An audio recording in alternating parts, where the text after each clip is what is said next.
తనలో తాను ఆత్మతత్వాన్ని చక్కగా విచారణ సలిపి విమర్శించి పరిశోధనలు సలిపి పరిశీలించి దానిని పరతత్వంగా అనుభవించాలి.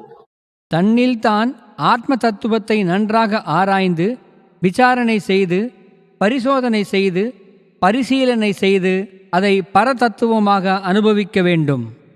ఇది నిజమైన ఆత్మజ్ఞానం. இதுவே உண்மையான ஆத்ம ஞானம்.